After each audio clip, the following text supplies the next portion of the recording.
어렸을 적 금지옥엽 자식들을 오냐오냐 하면서 키워주신 우리네 부모님들은 쌀한톨이라도 더 자녀들에게 먹이기 위해서 자신의 몸이 부서지는 한이 있더라도 자녀들을 위해 본인은 못 먹고 못 쉬더라도 평생 항상 자녀들을 생각하며 희생하며 살아왔습니다. 이제는 자녀들이 자신들의 가정을 꾸려서 손자 손녀도 낳아 키우고 기르니 그저 대견할 뿐입니다. 하지만 그러한 부모님의 감사함을 가지기엔 세상은 너무나 팍팍하기만 하고 힘에 겹기만 합니다. 그러다 보니 이리저리 치여 문득 부모님을 보았을 때엔 어느샌가 눈가와 이마에 자글자글한 주름이며 삐쩍 말라가는 모습에 깜짝 놀라 안쓰럽고 그저 미안하기만 합니다. 우리네 부모님들은 팍팍하고 냉정한 세상을 꾸역꾸역 이겨내며 살아오며 자신의 건강은 돌보지 않은 채 자녀들이 그저 건강하고 행복하기만을 바라며 지내왔을 것입니다. 이제는 마음대로 움직이지도 못하고 의지대로도 할 수 없는 몸을 가누며 노후를 준비해야 하는데 병원에 가는 걸음걸이도 벅차답니다. 수명은 훨씬 늘어 이제는 100세 시대이고 은퇴 후 자녀들도 모두 출가시켜서 안락한 노후를 기대했지만 현실은 그날이 올 때까지 자녀들에게 부담 안 주고 본인의 노후를 보내야 합니다. 자녀들에게 도움을 청할 순 있지만 자녀들의 가정과 사회생활에 부담이 되지 않을까 요청도 하지 못하니 참으로 남일 같지 않아 안타까울 뿐입니다.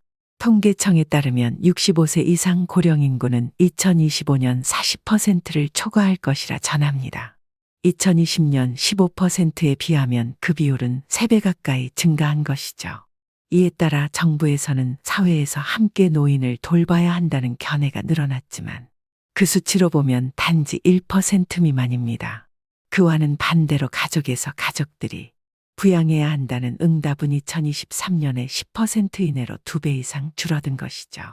자녀들의 응답으로 보면 부모님들이 나이 드신 후 노년에는 자녀 본인들의 경제 상황이나 본인들의 생활 방식 그리고 현대의 트렌드로 보아 오히려 편의성도 높고 시간과 경제면에서 요양원과 요양병원과 같은 곳으로 보내는 것이 합리적이라고 판단한 것이죠.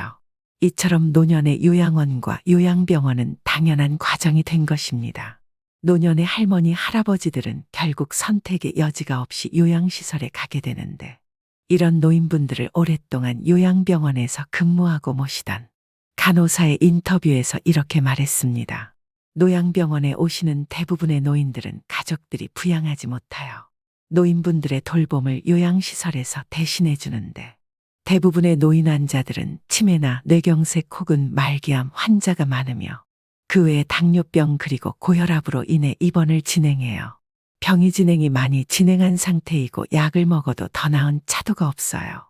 그러다 보니 진통제로 통증 조절 정도를 해주거나 약이 좀 강한 걸로 해서 눈을 붙여 잠이라도 주무실 수 있게 하죠. 간병인들은 거동이 불편하신 분을 거동하는 데 도와주고 음식을 먹여주거나 누워 계시는데 체위 변경을 도와준답니다. 아무래도 노인 환자분들을 대할 때는 단호하고 강한 어조로 대해요. 그렇게 하면 환자분들이 위축이 될 수 있기는 하지만 그렇게 하지 않으면 환자분들이 협조해주지 않는 부분이 있어 강한 어조로 대하게 됩니다. 그리고 주로 방문자들은 자녀들인데 자녀들은 아무래도 사회생활과 본인 가족이 있어서 그런지 요양시설에 방문하기가 힘들어서 1년에 1~2번 정도 명절에 잠깐 방문합니다. 그나마 이렇게 요양시설에 부모님을 보러 방문하는 자녀들도 20명당 1명꼴로 거의 방문하지 않거나 못합니다. 그렇게 그곳에 머무는 노인분들은 그저 누워있으며 누군가를 그리워하며 지난날의 기억을 회상하며 잠겨있으며 그저 그날이 오면 삶을 마감한다고 합니다. 참으로 안타까운데요. 수명이 늘다 보니 여러 가지 문제가 많이 발생하게 됩니다. 예전 같으면 어떻게 낳아주고 길러주었는데 다 키우고 나니 노인이 돼서 병들고 쓸모없어졌다고 요양시설에 맡길 수 있냐며 불효자, 불효녀가 따로 없다고 생각할지 모릅니다. 하지만 모두가 알고 있지만 사회구조가 변화하면서 효자, 효녀 노릇하기란 보통 일이 아닐 뿐더러 시간과 비용 그리고 가족 모두의 노력이 필요하게 됩니다. 이렇게 힘이 들더라도 부양하는 것이 정말 효도일까요?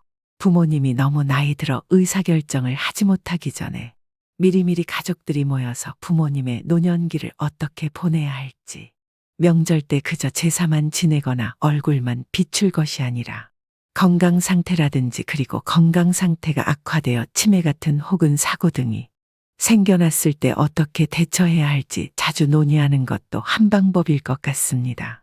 이처럼 미리 가족들과 상의하지 못하고 치매에 걸려 결국엔 요양시설에 보내진 할머니가 있었는데요. 너무 갑작스럽게 이런 일로 요양시설에 보내졌으며 자녀들은 자신들의 바쁜 결혼 생활과 사회생활로 방문도 뜸했다고 합니다. 그렇게 요양시설에서 임종을 맞이하게 되었습니다. 임종 후 우연히 간호사에 의해 이 치매 걸리신 할머니의 글을 발견하게 되었는데 읽어보겠습니다. 꽃답고 아름다운 젊은 나이에 사랑하는 낭구님을 만나 나의 낭구님을 닮은 자녀들을 낳고 자식들 뒷바라지 하느라 쉴 틈 없이 앞만 보고 달려온 내 인생. 어느새 나도 모르게 이마와 얼굴엔 오랫동안 나이 먹은 굽은 고목나무의 나이테처럼 주름이 자글자글하게 생겼구나. 허리는 굽은 고목나무처럼 굽어 이제는 허리를 펴는 것조차 힘이 버겁고 거동도 못하여 밖으로 나가서 아름다운 사계절도 느끼지 못하네. 내가 그리 사랑하던 나의 낭구님을 이제 만나러 가야지. 인연이 있으면 이별도 있음을 생각하니 슬프지 않네. 어떠셨나요? 편지를 읽어보니 왠지 마음이 뭉클해지고 먹먹한데요. 이러한 일들은 대부분의 부모님들의 겪어왔던 그리고 앞으로 자녀분들이 겪어갈 일들일 것입니다. 하루하루 열심히 살아가시는 우리네 부모님들 그리고 모든 부모님들. 언제가 자녀들이 출가하면 요양시설에 가게 될 것은 분명해 보입니다. 우리의 인생에 어찌 보면 가장 중요한 것은 부모님 그리고 자녀들일 텐데요. 대부분의 사람들은 직장 생활에서의 역할, 그리고 사회에서의 역할에 지쳐 너무 바쁜 것 같습니다. 우리 모두가 어렸을 적 부모님에 대한 생각으로 7살 땐 우리 아빠는 이 세상에서 가장 힘이 세고 가장 똑똑한 사람, 12살 때는 생각보다 모르는 것이 많은 신분, 16살 때는 정말 세대 차이가 나서 말이 안 통하는 사람, 25세 때는 맨날 나 때는 말이야라고 외치시는 고집불통의 대화가 안 되는 분, 30대는 그건 너무 옛날 사람 얘기 아닌가 하고 세상이 어떻게 돌아가는지 잘 모르시는 분, 40대 때는 본인의 자녀를 키워보니 자녀 5을 키우시고 정말 대단하신 분, 50대 때는 내 삶에 정말 진정한 슈퍼히어로셨구나 하고 생각하게 하시는 분, 60대 때는 부모님이 살아계셨다면 꼭 조언을 들었으면 하는 분, 나이가 들어서야 어린 시절에 철없이 부모님에게 서운하게 하고 마음 아프게 했던 자신을 돌아보게 되고 아쉬움과 후회 속에서 살아가게 된다고 합니다. 그렇게 자녀들이 속상하게 해도 부모님들에게 했던 불효를 뒤늦게 깨닫고 자식들이 서운하게 해도 이해하는 것은 아닐까요? 어찌 보면 우리네 부모님들의 인생은 자녀들 덕분에 하루하루 주어진 삶에 감사하여 멀쩡한 2다리가 있을 때 많이 먹어보고 좋은 곳이 있으면 가족들과 가보며 매 순간순간을 가족들과 함께 즐겁게 보내서 아름다운 기억과 추억을 회상하면서 그렇게 임종을 맞이하는 건 아닌가 싶습니다. 마지막으로 부모님들이 생각하는 임종에 대해서 말기 환자를 치료했던 어느 의사가 쓴 책에서 수록된 자녀에게 유언한 내용을 전하겠습니다. 나는 이제 나이 90세가 넘었고 불치병인 말기암에 걸려 완치 가능성이 없으니 항암 치료는 받고 싶지 않소. 빈손으로 이 세상에 와서 빈손으로 가는 인생 어차피 흙으로 변할 몸. 죽음이 내 앞에 있고 그날이 오더라도 나는 병원에 가고 싶지 않소. 그러니 부디 살리려고 애쓰지 말고 먹이려 애쓰지 마시오. 남은 시간 동안 내 아내와 자녀들 그리고 우리 손자 손녀 보는 것만으로도 만족하겠소. 그러니 너무 애쓰지 마시오. 그리고 자식들 일이 바빠 직장 생활에 치여 가족들을 부양하려 애쓰는 모습을 생각하니 그저 미안할 마음뿐이니 애쓰지 말라고 전해주시오. 이렇게 죽음 앞을 대한다고 하십니다. 유언장을 보니 부모님들을 돌본다는 차원보다는 우리 사회가 무엇을 준비해야 할지 의외로 쉽게 답을 찾을 수 있습니다. 아쉬움과 후회의 강물을 따라 인생의 길을 걷고 있네.